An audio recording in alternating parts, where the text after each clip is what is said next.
increases and gives fresh aid to Bangladesh, is it looking at a larger role? Remember, Sheikh Hasina had made some very sweeping allegations about 8 months back that there could be an alleged role of United States in that region. With US's fresh aid package, those allegations, do they need to be addressed? Is America looking to play a larger role? Remember, Mohammed Yunus also shares a good rapport with senior members of the United States administration. Where does this leave India? What is the US, India, Bangladesh equation set to be now? Is India also going to look to make fresh aid and line of credit offers and disbursements to Bangladesh? That's the big question that we will be discussing on India Global. But first up, let's get my colleague Mohammad Ghazali to fill us in with the very latest. Mohammad, appreciate you joining us to take us through what we can expect as far as the next course of action in Bangladesh is concerned. This meeting by the State Department officials is very crucial. New Delhi is keeping a very close watch on. Tell me, what are your sources telling you on this?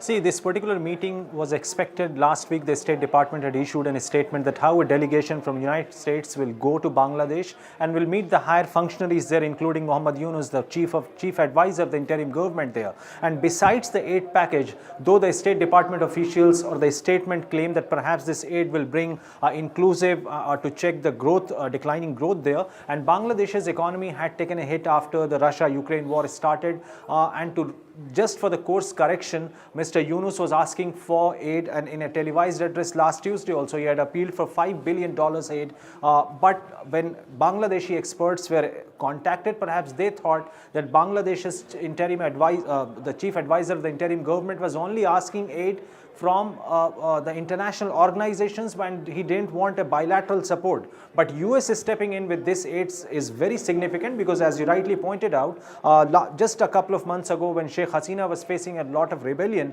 she had hinted that perhaps there could be an involvement, or this entire rebellion could be engineered by one of the US State Department officials. That was a grave allegation.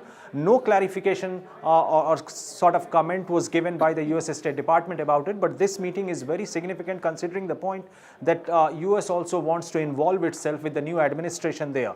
Earlier, the Bangladesh watchers perhaps said that Mr. Yunus will not seek any aid from neighboring countries, but with this significant aid coming from US, perhaps more countries are also expected to gain dominance in Bangladesh by providing them aid.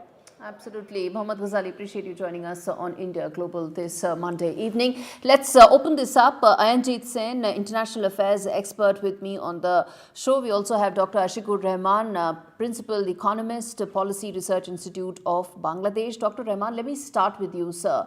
As things stand, in the last 1 month, Dr. Mohammed Yunus, when he took over as the advisor, he mentioned that he was in favor of aid coming in from international agencies and not so much from bilateral aid arrangements.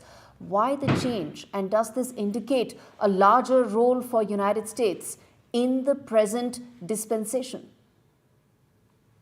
Thank you. Thank you for inviting me. I think this particular US aid, the pipeline was started in 2001.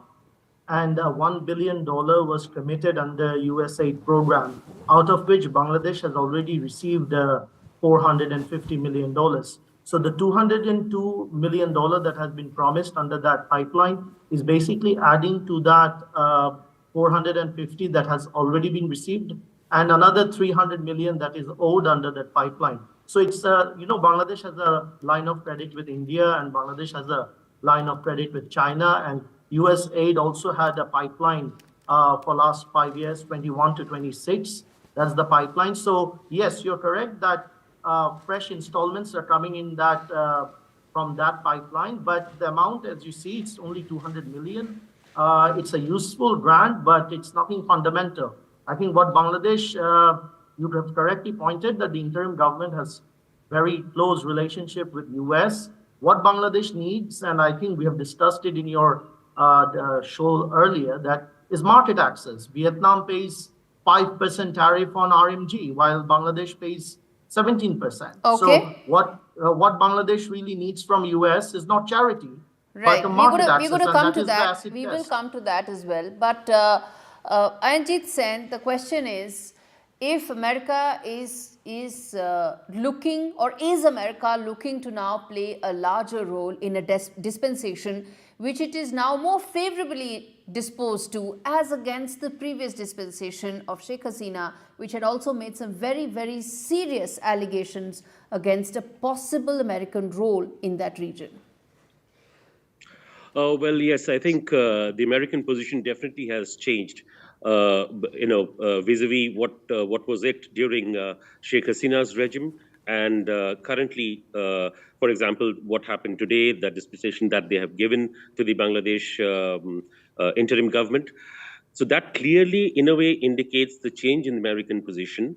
And also, one more aspect important as to figure out whether this will precipitate in any way to do with further help coming in from countries which Bangladesh may not have expected or may not be expecting, but there may be some surprises on the way post this You're saying US it will decision. open floodgates to more bilateral aid coming in for Bangladesh, right? Yeah, that's something but that's which exactly I think. what Mohammad Yunus said he did not want. But that's something which Mohammad Yunus can say he doesn't want it. But at the end of the day, the current Bangladesh economy, as it stands, of course, it's coming through debt all across, and there would be countries which would be ready to give some aid, but it all depends whether Yunus accepts it or not. That's a second point of action. But at least what the American disbursement, the decision that the Americans have taken today is definitely going to open the floodgates for sure. Okay. But it depends on Mr. Sen, I'm going to come back to ask you about the India position on this. What should be New Delhi's options? But Dr. Rahman, talk to me about the fact that if America is looking to play a larger role, Mohammad Yunus is also looking to revisit his earlier position that he would prefer only multilateral agencies to fund Bangladesh's next phase of restoration of the economy, so to say. In the wake of these changes, where does this leave the Bangladesh-America relationship, and is it now completely transformed under Mohammad Yunus's tenure in just a couple of weeks? So, as I said, that the aid or loans on its own, if I may speak frankly, I don't see will be fundamental in transforming Bangladesh. Bangladesh is competing in a global market with countries like Vietnam. America-Bangladesh relationship. Yes, so I personally feel, yes, you can say that it is they have a special relationship now with the interim government. But if really US has to walk the talk in terms of proving its friendship, it will come down to far bigger questions concerning market access and what kind of tariff Bangladeshi products face in US market. Because I'm sure if there is larger alignment, some of these trade specific issues can also be ironed out. And that's not my question, sir. That is going to be the acid test for the government, because charity these are trade-related, tariff-related specific issues. My question is slightly larger, which is that, Dr. Rahman, in just a couple of months, there's been a complete transformation in America's position as far as Bangladesh is concerned. Does this now impact Dhaka's relationship with New Delhi as well? So I feel that there's that there has been tension cooking up in terms of how they see each other, but I don't feel in the larger spectrum, US, India, and Bangladesh can have a very adverse relationship, because at the end, if you look at the bipolar situation between China and US, Bangladesh will have a very strong interest to maintain good relationships with India, because at the end, that's our largest neighbor. So I don't feel, yes, US has improved its relationship with Bangladesh, but I don't think that will come at the cost of India's relationship. It is uncertain at this point, but I think it will improve in the future. Ayanjit Sen, I'm running out of time, sir. Very quickly, what are New Delhi's options from here on, with America playing a much larger role in Bangladesh now? Well, I think it's a two-pronged thing. First of all, I would say it's a wait-and-watch policy that New Delhi has adopted. And that's something which will continue for some time, because they want to actually gauge the current situation and what it would lead to in the near future. first. And secondly, to do with the fact that whether US is given, that's another thing. But India has already played a pivotal role as far as giving aid to Bangladesh is concerned in the past, near past as well. And from that perspective, I think it will only grow better, but all depends on what Okay. steps Delhi takes, because All it's right. still a wait and watch policy. Yes, wait and watch policy, or some would even call it New Delhi's strategic patience, because it has been very patiently waiting for things to stabilize in Bangladesh before it takes the next course of action. Thank you so much, gentlemen, for taking out the time and joining me on India Global. We slip into a very short break. We come back on the other side and talk more about China's maritime warfare. It is engaging with Russia for very intensive maritime drills and at the same time aggressively posturing against Philippines. What can India do? What lies ahead? We come back and talk more.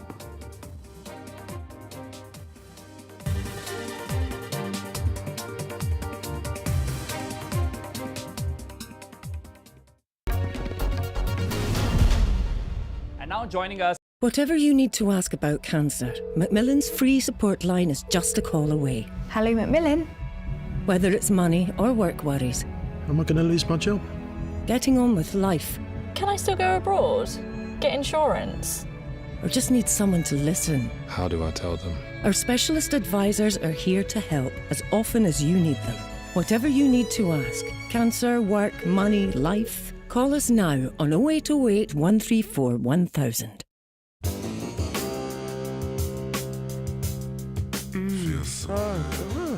Play the Monopoly game with a Philly cheese stack. You could save money on your energy, broadband and mobile bills and feel more protected when you switch to a better deal. Switch and save now at uswitch.com.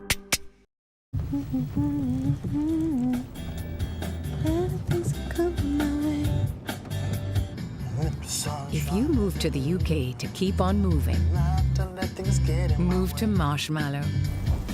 When the rainy days are dying, gotta keep on trying. All the bees and birds are flying. Keep on moving, keep on moving. Car insurance made for newcomers. It's nice to have choices in life. Tony here chooses to get a new phone every year by exchanging his old one. Don't worry, Mike, you can get a new phone too. Big love to Gordon, who chooses a lifetime warranty to keep his phone lasting longer, just like his romance. Oh, love it. Keep your phone lasting longer, or you could get a new phone every year. The choice is yours at Vodafone. Sainsbury's? Oh, we made our money. Hey Sainsbury's, explain it, will you? Well, the same effort we put into our baking goes into matching prices. Remarkable, we've actually come in under budget. Get it now? Already got it. Sainsbury's, good food for all of us. Do you need to borrow money for home improvements, a car? Then you've come to the right place. Everyday Loans. Just tell us how much you want to borrow, up to £15,000. At Everyday Loans, we offer a service that's friendly and reliable. Apply online or on your phone. Representative APR 99.9%. Apply now at everydayloans.co.uk.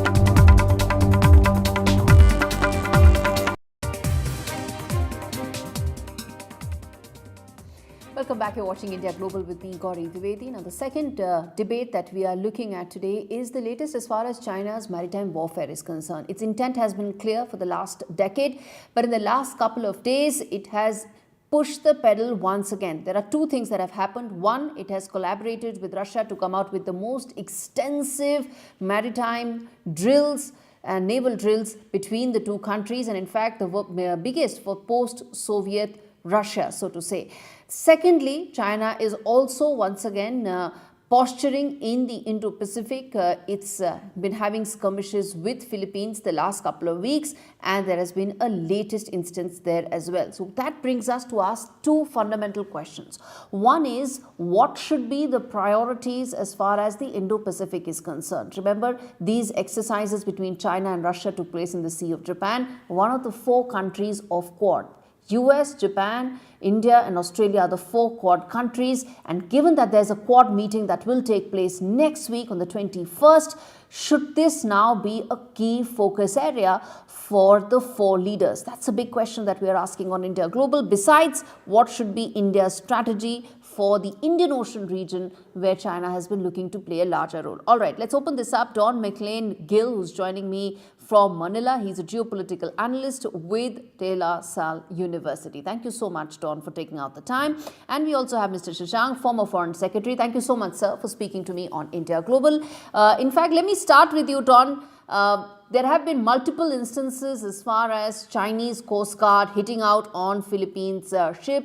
The latest indicates that Philippines may have even withdrawn from an island that falls within its exclusive economic zone. Are we going back to the same Scarborough Shoal area, Scarborough Shoal, all over again? And how does Philippines read this current situation? What are its options? How does it want to play the Chinese aggression this time around? Well, thank you so much for having me, Ms. Gaurie. And of course, this is an important question, but we must understand that the Philippines has not withdrawn from the Escoda or Sabina Shoal, but rather the ship, the BRP Teresa Magbanwa, which is the largest Philippine Coast Guard ship, merely returned to Manila due to the structural damages that China had caused it and the depleted supplies. But nonetheless, there is an alternative ship that is on its way to Sabina Escoda Shoal to maintain the Philippine presence there in its lawful exclusive Okay, that's an important zone. clarification, but nevertheless, as things stand right now, how is Manila now playing it? Has it learnt its lessons from Scarborough Shoal? Is it willing to respond to China in the currency that it best understands? Talk to us about that. Absolutely, Ms. Gaurie. And you have to understand that the Scarborough Shoal, the illegal occupation of China of Scarborough Shoal in 2012 was due to its ability to exploit the gaps in the Philippine response within its exclusive economic zone. But what happened here in the Sabina Escoda Shoal particularly was that the Philippine Coast Guard as early as April was able to recognize that China had plans to discreetly pursue land reclamation activities and research in that area. So it immediately sent its largest ship. The BRP Teresa Magbanwa has been there since April, and China has been very frustrated about this because it wanted to occupy the area discreetly. But, we've shown light on its illegal tendencies. Okay. Mr. Shashank, sir, let me ask you this. One is, of course, the Philippine aspect of it that Don is talking about in detail. The second is that these comes just days ahead of a Quad meeting that is scheduled to take place in New York, where the 4 leaders will meet. Will China's aggression in the Indo-Pacific dominate the Quad meeting now? Well, there is no doubt about it that China would be one of the important subjects of discussion, because Quad is a cooperation mechanism which we have tried to develop for the Indo-Pacific, and especially to counter Chinese muscle flexing. And Philippines is the most important case, where even though there was an International Court of Justice decision, but that was not accepted by China, and Philippines somehow, because of their own position that they were not getting that kind of support from the Americans and others, which they were expecting. So they decided to succumb to the Chinese pressures. I think what we have to do is to see how Quad can help strengthen the resolve of the neighbors of China, especially wherever they claim this 9-dash line, that they are able to take care of their territorial interests. India has been helping Philippines in some ways. Some of their BrahMos missiles, etc., and some other things which Philippines needs, they are being given to them. But I'm sure that there will be further discussion on this issue during the Quad meeting. Ambassador Shashank, then let me ask you another question, which is around the fact that what about specific options for New Delhi? Because this is, of course, muscle flexing, some would say, is happening in areas that is not completely in New Delhi's backyard. But nevertheless, India is a very important stakeholder in the Indo-Pacific, and these do indicate clear muscle flexing and aggressive posturing by China.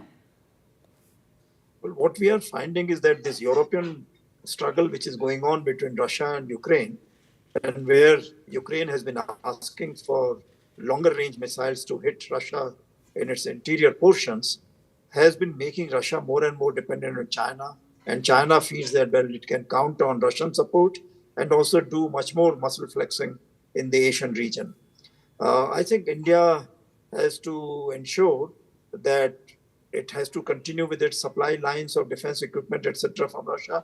At the same time, it has to directly tell China that it will not accept any kind of muscle flexing from the Chinese side as far as India is concerned, and it will work together with the other Asian countries and as well as the Quad countries to see that if any kind of solution can be found, that China can behave more peacefully and accept the code of conduct which was accepted between the ASEAN countries and China. Yes. Don, I think a lot of people say one of the biggest failures of America in the Indo-Pacific has been in its inability to deal with how China browbeat Philippines, and how it has been doing so, it continues to do so. Do you see that there could be greater dialogue, cooperation between America and Philippines in the wake of China's aggressive posturing in the Indo-Pacific? Well, absolutely. You know, the failures of U.S. deterrence, particularly in the Western Pacific in the early 2000s, leading up to 2012, was not only a setback for the Philippines, but also a setback of the U.S. security position in the region, which China has been able to exploit. But now I think that the stakes have become too high for Washington to ignore what is taking place in the Western Pacific, in the West Philippine Sea. So interestingly, after the June 17th incident where Chinese Coast Guard forces cut off a finger of our Filipino sailor, the U.S. showed that it was more committed to escort Philippine ships, but it was in fact Manila that turned down the proposition temporarily. So I think that the U.S. is realizing that stakes have become too high to ignore. Right. Stakes have become too high. What happened under Barack Obama's tenure should most certainly not happen anytime now. Ambassador Shashank, very quickly, so I'm running out of time, which is that this aggressive posturing comes at a time when there's some thaw between India and China on the border talks for the last 4 years. Explain to us, connect these two dots for us, sir. Well, some defense experts have been saying that America is feeling somewhat ashamed that it has not come to the rescue of Philippines and Taiwan the way these countries were expecting the American support. So therefore, America has been trying to put China and India against each other in the beginning, so that Chinese attention is more towards the land borders and land conflict with India rather than towards the ocean side. India, on the other hand, feels that, well, look, there are other issues which are going on. China wants to become a superpower on the global scale. And therefore, India feels that, well, the land border disputes where China can be persuaded to withdraw from the areas, and our foreign minister has said that 75% evacuation has taken place. So India has to look after its own interests. Right. Absolutely. India needs to take care of its own interests. We need to stand up to this aggression, and we've been doing so for the last 4 years relentlessly. Most importantly, China's maritime aggression needs to now be dealt with very, very severely and clearly. As I said, what happened during Barack Obama's tenure should be a lesson and a wake-up call and shouldn't happen again ever. All right, on that note, Don McLean-Gill and Ambassador Shashank, thank you so much for taking out the time and speaking to me on India Global. And with that, it's a wrap on this edition. Thank you so much for watching.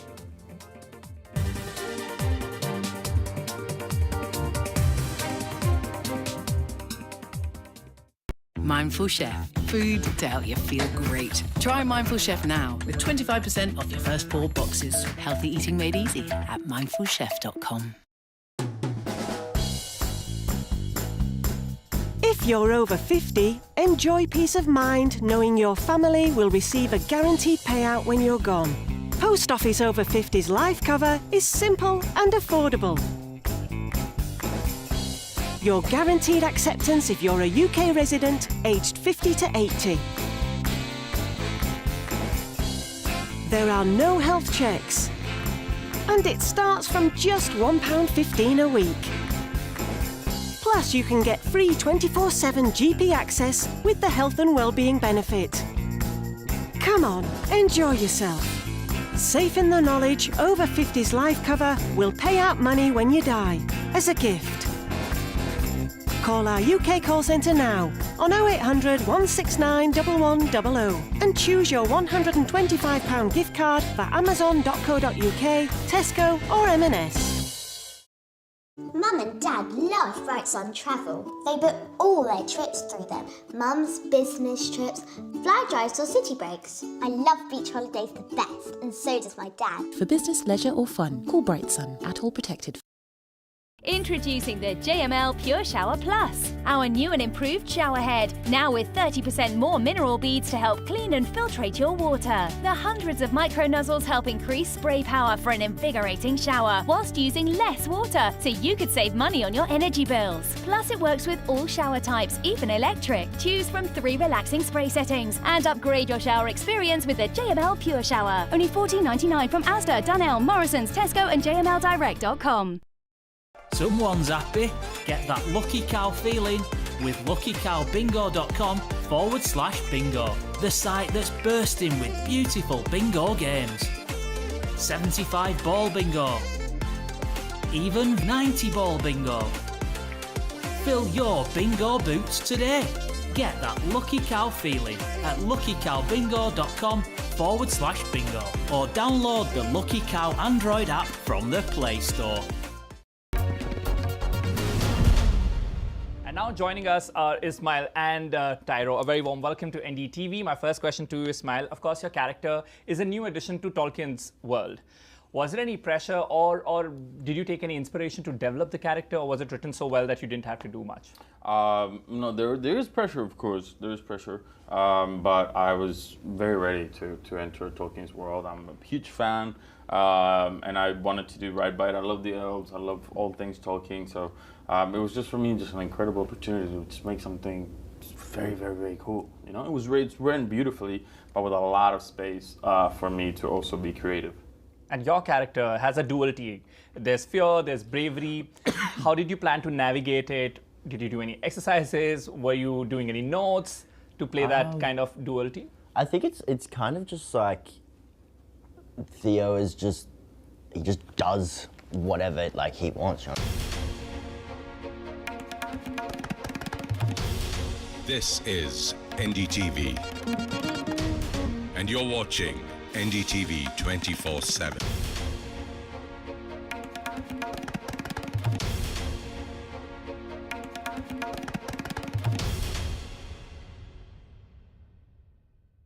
Tomorrow at 4:30 p.m. There's still mystery as to who the next Chief Minister of New Delhi is going to be. And Amit Shah, the Home Minister of the country, was campaigning in J&K today, even as the campaign for the first seats that will go to polls on the 18th of September came to an end today. We'll get you all that and more in this bulletin, but first, the headlines.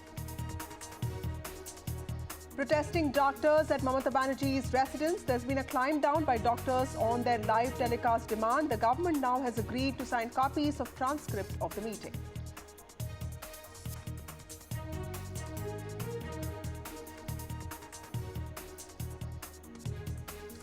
Delhi Chief Minister Arvind Kejriwal is all set to meet Delhi LG tomorrow. Kejriwal is all set to resign as the Chief Minister of Delhi tomorrow. Who will be the next Chief Minister of New Delhi is the big question. Meanwhile, Aam Aadmi Party MLAs are meeting to decide the next phase. After the Hema Committee report outed sexual harassment in the Kerala film industry, now it's the turn of Karnataka. Karnataka female actors have demanded a similar committee report. A key film body held a meeting today. In fact, Karnataka actors have demanded a similar committee. Actors have also demanded that the committee be headed by a retired judge. Campaigning for the first phase of J&K poll ends today. First phase of elections on the 18th of September, and the campaigning has come to an end in Jammu and Kashmir. This is ahead of the first phase of elections in the Union Territory. 24 seats will go to polls on the 18th of September.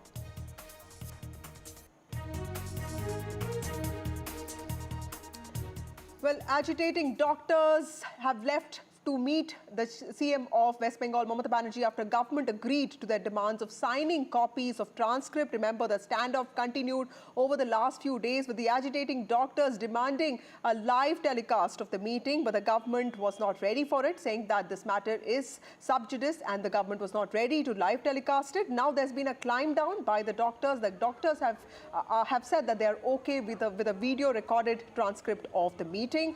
The government has basically okayed it. The meeting is going on. Didi and doctors find a meeting ground. Finally, the doctors have said that they would need a full transcript of the meeting. The government has invited the doctors again for a discussion today. The government has agreed to sign the copy of the transcript. In fact, the government has said, and I quote, as mentioned in my previous email, the representatives of both the parties will sign the minutes at the end of the meeting and the copies will be shared with each other to ensure clarity and agreement on the discussions. Joining me now is Saurabh Gupta, has been tracking this case. Saurabh, this climb down by the doctors, how did that happen and what exactly is happening in Kolkata now between the Chief Minister and the doctors? Are they meeting and what is expected from this?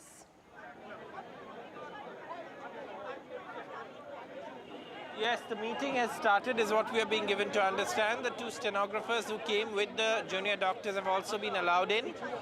And, the doctors have gone in, so the meeting has started. This is the lane leading into Mamata Banerjee's house in Kalighat.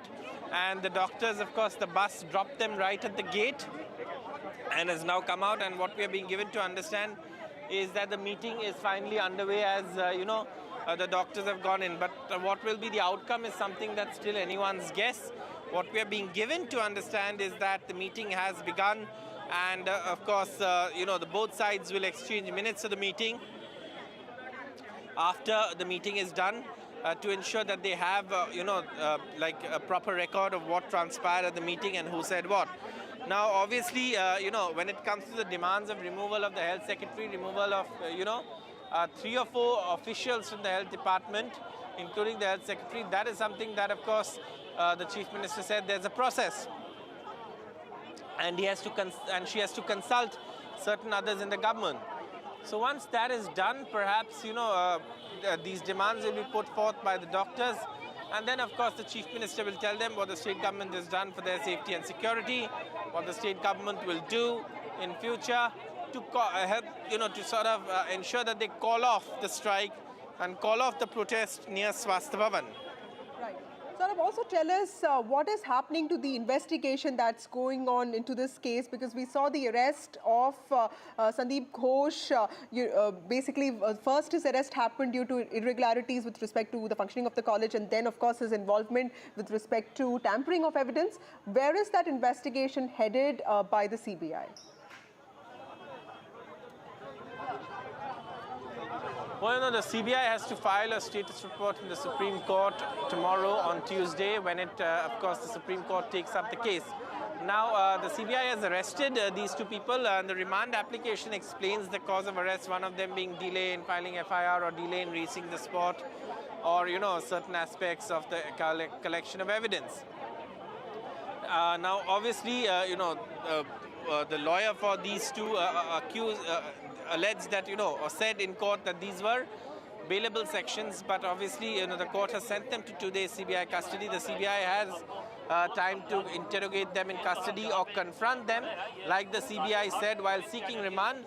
So once that's done, perhaps the CBI will be in a clearer position to say, or at least explain to the court as to where that information, where that investigation is headed, and what progress has been achieved. Right. Thank you, Saurabh Gupta, for joining us with those critical details. There's an important meeting that's going on between the doctors and the Chief Minister of West Bengal, Mamata Banerjee. Remember, this was the 5th invite that was extended to the agitating doctors who have been protesting ever since the brutal rape and murder of a